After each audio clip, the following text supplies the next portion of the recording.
محمد أتيت بالسلام والهدى محمد. السلام علیکم گائز، کیسے ہیں آپ سب؟ ٹھیک ٹھاک. میں ہوں عائشہ اور آپ کو ویلکم کرتی ہوں اس ولاگس میں. تو بھائی سب سے پہلے تو رمضان کی مبارکباد، جو کہ الحمدللہ پورے سال کا بہترین مہینہ جس کا ہمیں پورا سال انتظار ہوتا ہے وہ رواں دواں ہیں. الحمدللہ سحری افطاری کے خوب مزے لے رہے ہیں. اس رمضان میں بہت ہی برکتیں، رحمتیں، نعمتیں سمیٹ رہے ہیں. اللہ تعالیٰ ہر کسی کے گھر میں بہت ساری رحمتیں، نعمتیں سمیٹ دے تو خیر. الحمدللہ یہاں پہ میں نے اپنی سحری سٹارٹ کر لی تھی اور سٹارٹنگ سے ہی میں نے ولاگ سٹارٹ کیا. تو میں نے کہا چلو آپ کے ساتھ بھی کچھ اپنی شیئرنگ کر لیں. Sharing is caring.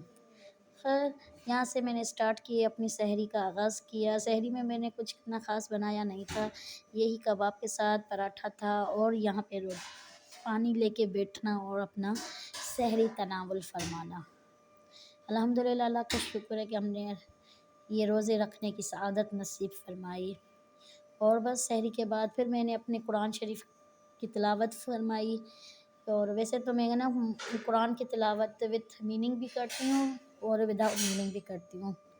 جتنا ہو سکے بندہ عبادت پر زیادہ فوکس کرے. تو اس کے بعد میں اسکول چلی گئی. اسکول سے آنے کے بعد ٹیوشنس ہوتے ہیں، جس آج کل تو ٹیوشنس کے ساتھ ساتھ بچوں میں یہ کہ بچوں کے پیپرز چل رہے ہیں تو ڈبل سے ٹرپل کام ہوتا ہے. اور یہاں پہ میرے ششکے جو کہ میں بچوں کے ساتھ اپنے گھر میں لگا رہی ہوتی ہوں. اور یہ میرا چلبلا سا الحمدللہ اللہ پاک اس کو جوانی دے، زندگی دے، صحت دے. اتنا تنگ بھی کرتا ہے لیکن کیا کرے، ماں باپ کو نہیں تنگ کرے گا کیا کسی پڑوسی کو تو نہیں کرے گا. شکر ہے. بس اسکول کے لیے ہم روانہ ہوئے. جلدی جلدی میں نے فرقان کو، یہ لاسٹ مومنٹ ہوتا ہے ہمارا جس پہ میں کام کرتی رہتی ہوں. فرقان کی حرکتی بچہ ہے میرا بہت. خیر پھر میں نے افطار میں بنائی تھی آلو کی کٹلیٹس. روز کوئی نئی ڈش میری یہ ہوتی ہے کہ میں بناؤں. کبھی دہی پھلکیاں، کبھی چاٹ، کبھی چپس، کبھی پکوڑے. یہ جو فرائنگ آئٹمس ہوتے ہیں سب سے زیادہ وہی کھائے جاتے ہیں اور ان کے بغیر تو افطاری جیسے افطاری ہوتی ہی نہیں ہے.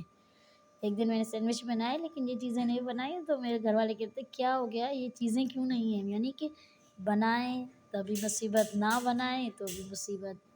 خیر یہاں پہ مریم یہاں پہ دہی پھلکیاں بنا رہی تھی جلدی جلدی کچن میں. اتنا افطاری کا آدھا گھنٹہ ہوتا ہے تبھی سب کام یاد آتا ہے. تو جلدی جلدی میں نے یہاں پہ دہی پھلکیاں سیٹ کر لی. اس کے ساتھ ساتھ میں نے فروٹ پیس کر لیا کٹنگ. اور بس پھر جو آئٹم جلدی جلدی ہو جاتے ہیں نا وہ یہ، تاکہ افطاری سے 10 منٹ پہلے دسترخوان میری ہوتی ہے کہ دسترخوان سج جائے اور ہم عبادت یعنی کہ دعا میں شامل ہو سکیں. پھر میں یہاں پہ قرآن کریم کی ایک سورت پڑھتی ہوں، پھر مولا صلی وسلم پڑھتی ہوں اور اس کے بعد دعائیں کرتی ہوں. تب تک افطاری کا اذان کا وقت بھی ہو جاتا ہے. الحمدللہ افطاری کے وقت جو بھی دعا کی جاتی ہے اللہ پاک ضرور قبول کرتا ہے. اور میری تو ہر سال ایک ہی دعا ہے کہ اللہ پاک مجھے اپنے سرکاری نوکری سے نواز دے. خیر جتنا بھی دیا اپنے اتنا شکر کہ جس نے اتنی بھی حیثیت تو ویسے ہماری نہیں ہے، اس رب کا جتنا شکر ادا کرے اتنا کم ہے. لیکن بس شک جس نے پیدا کیا ہے اسی نے ہی کھانے کا انتظام بھی کیا ہے. تو اس نے ہمیں اتنا کچھ دیا ہے جس کے لیے ہم شکر گزار ہیں مالک کا. تھینکس. اور یہ فائنلی میرا افطار کا دسترخوان سج گیا تھا. الحمدللہ ہم سب بچے، گھر کے ممبرس سب بیٹھتے ہیں، دعا کرتے ہیں، کوشش کرتے ہیں کہ سب ایک ساتھ بیٹھ جائے. لیکن رحمان نیچے ہوتا ہے تو لاسٹ مومنٹ پہ آتا ہے. اس کو جیسے ہی آتا ہے تو وہ بس تناول فرماتا ہے، دعا ویسے ہی کہتا ہے کہ میں نے کر لیا.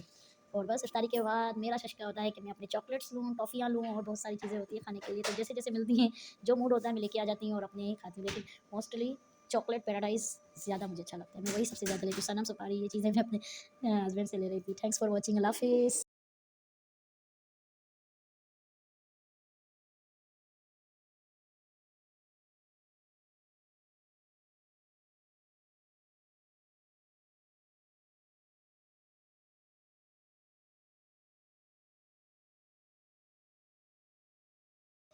پھر میں نیچے گئی دکان پہ کیونکہ افطاری کے بعد مجھے کریونگس ہوتے ہیں کچھ چیزیں کھانے کی. چائے تو میں نے پی لی تھی اور بس پھر یہ میں نے دکان سے کچھ اپنے لیے چیزیں لی. پیراڈائز چاکلیٹ میرا سب سے زیادہ پسندیدہ ہے. سنم لی اور اس کے ساتھ سافٹ منٹ لی کیونکہ یہ چیزیں میں رکھ لیتی ہوں پھر تھوڑی کر کے کھاتی رہتی ہوں. Thanks for watching. اللہ حافظ. نئے ویڈیو کے ساتھ ملیں گے، تب تک کے لیے اللہ حافظ. دعا میں یاد رکھیے گا مجھے.